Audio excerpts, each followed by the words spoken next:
Kurnool medical కాలేజీల ప్రైవేటీకరణను వ్యతిరేకిస్తూ పాణ్యం నియోజకవర్గం ప్రజల నుండి సేకరించిన 60,000 సంతకాల పత్రాలను వైఎస్ఆర్సీపీ నంద్యాల జిల్లా అధ్యక్షులు కాటసాని రాంభూపాల్ రెడ్డి బొలేరో వాహనంలో నంద్యాల జిల్లా హెడ్ క్వార్టర్స్ కు సాగనంపారు.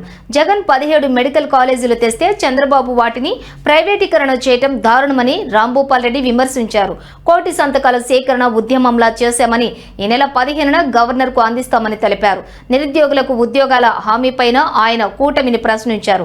వైఎస్ఆర్సీపీ నాయకులు పనులు అడ్డుకోవటం తగదన్నారు.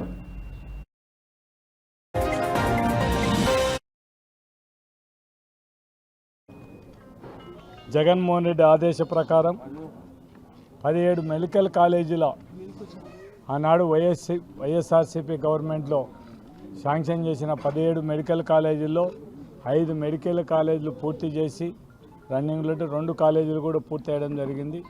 ఆ మిగిలిన 10 కాలేజీలను తెలుగుదేశం ప్రభుత్వం అధికారంలోకి వచ్చిన తర్వాత పీపీ సిస్టమ్ కింద ప్రైవేట్ పరం చేయాలనే ఉద్దేశంతోనే వీళ్ళు తెలుగుదేశం తీసుకునే నిర్ణయానికి వ్యతిరేకంగా మెడికల్ కాలేజీలు అన్నీ కూడా ఈ ప్రైవేటీకరణకు వ్యతిరేకంగా ప్రజలందరినీ కూడా సమాయత్తం చేసి వాళ్ళకు కూడా ప్రజలలో కూడా ఒక స్పందన వచ్చే విధంగా ఈ మెడికల్ కాలేజీ ప్రైవేట్ పరం చేయడానికి వీల్లేదు, ఖచ్చితంగా ప్రభుత్వమే నడపాలి.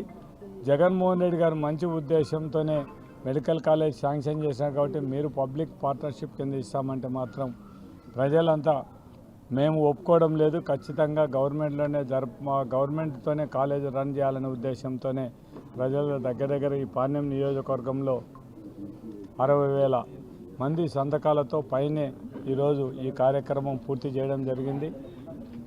ఈరోజు 10వ తేదీ విధంగా యువతలో ఏ విధంగా ఈ తెలుగుదేశం ప్రభుత్వం అధికారంలోకి వచ్చిన తర్వాత వాళ్ళకు ఫీజు రియంబర్స్మెంట్ కానీ, లేకుండా విద్యా దీవెన కానీ, వసతి దీవెన కానీ, లేకుంటే వాళ్ళకు నిరుద్యోగ భృతి ఇస్తానని చెప్పి